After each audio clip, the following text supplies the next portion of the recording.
اللہ الرحمن الرحیم۔ السلام علیکم، آپ دیکھ رہے ہیں پبلک کوریج ود عارف۔ ناظرین، ویسے تو ہمارے دور میں نا جب کبھی ہم ٹینشن میں ہوتے تھے یا ٹائم پاس کرنا ہوتا تھا تو ہم کامیڈین سرچ کرتے تھے کہ فلاں کامیڈین جو ہمارے فیوریٹ ہوتے تھے انہیں دیکھتے تھے، تھوڑا ہنستے تھے، وقت ضائع ہوتا تھا، ٹائم پاس ہو رہا ہوتا تھا ہمارا، اور وہ جو ٹینشن والا ٹائم ہوتا تھا وہ نکل جاتا تھا۔ تو اب جو ہے نا وہ آپ لوگوں کو ٹینشن دور کرنے کے لیے، کسی طنز و مزاح کے وقت دیکھنے کے لیے، یا ٹائم پاس جب بندہ کوئی اکیلا بیٹھا ہوتا ہے ٹائم پاس کرنا ہوتا ہے اس نے، تو وہ کامیڈین کو سرچ کرنے کی آپ کو ضرورت نہیں ہے۔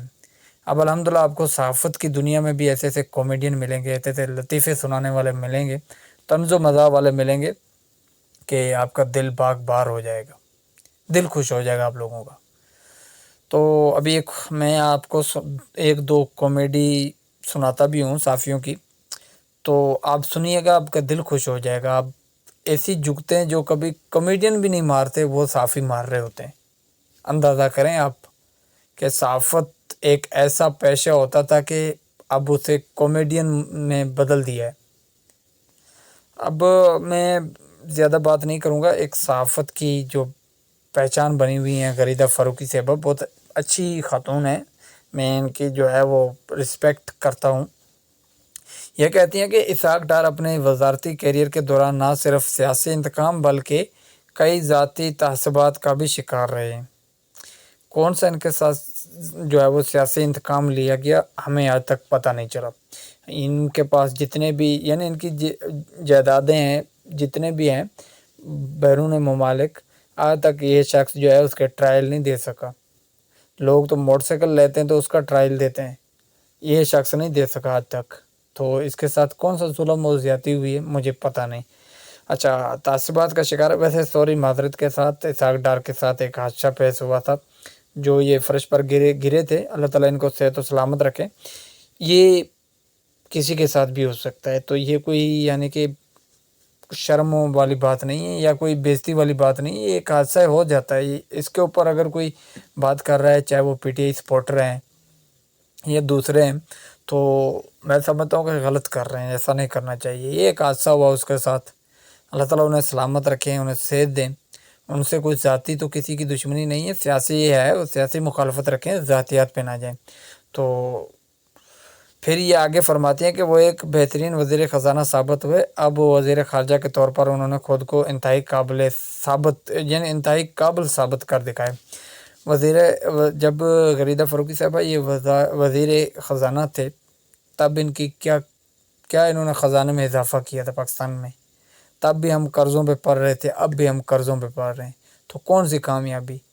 اور وزیر خارجہ بنے تو کیسی خارجہ پالیسی یہاں مجھے بتائیں، تاکہ پاکستان کے لیے نہ تو ہم ایران سے سستا پیٹرول ڈیزل لے سکتے ہیں، نہ جو ہے وہ ہمیں راستے سے جو ہمارے لیے تو کہیں بھی ایران نے نہیں کہا کہ پاکستان کے جہاز ہم نہیں روکیں گے، آپ سعودیہ سے جہاں سے پیٹرول ڈیزل آ رہا ہوتا ہے پاکستان میں تو وہ ایران نے تو نہیں روکے۔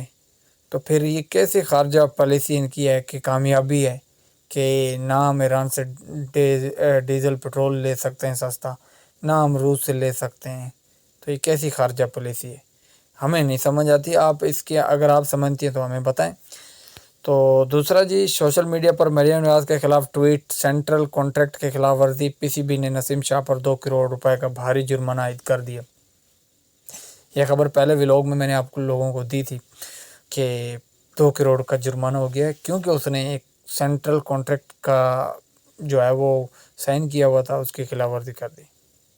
تو وہ ججز جنہوں نے قرآن پاک پہ حلف لیا ہوتا تھا، وہ سیاستدان جو اسمبلیوں میں بیٹھے ہیں وہ قرآن پاک کا حلف لیتے ہیں اور اسمبلیوں میں بیٹھے ہیں، اور انہیں پتہ بھی ہوتا ہے کہ وہ فیک اسمبلیوں میں بیٹھے ہوئے ہیں، لیکن وہ بیٹھے ہیں، کیا ان کے اوپر بھی کوئی جرمانہ ہوگا؟ انہیں بھی کوئی سزا ہوگی؟ اور جو جج ابھی کل ایک فیصلہ آیا تھا جس میں وہ ایک بیچاری 8 سال سے ننگے پاؤں گھومنے والی بچی جس کے پورے خاندان کو اجاڑ دیا وڈیروں نے، وہ منہ چڑھاتے نکلتے گئے، فائرنگ ہوتی گئی، خوشیاں، جشن،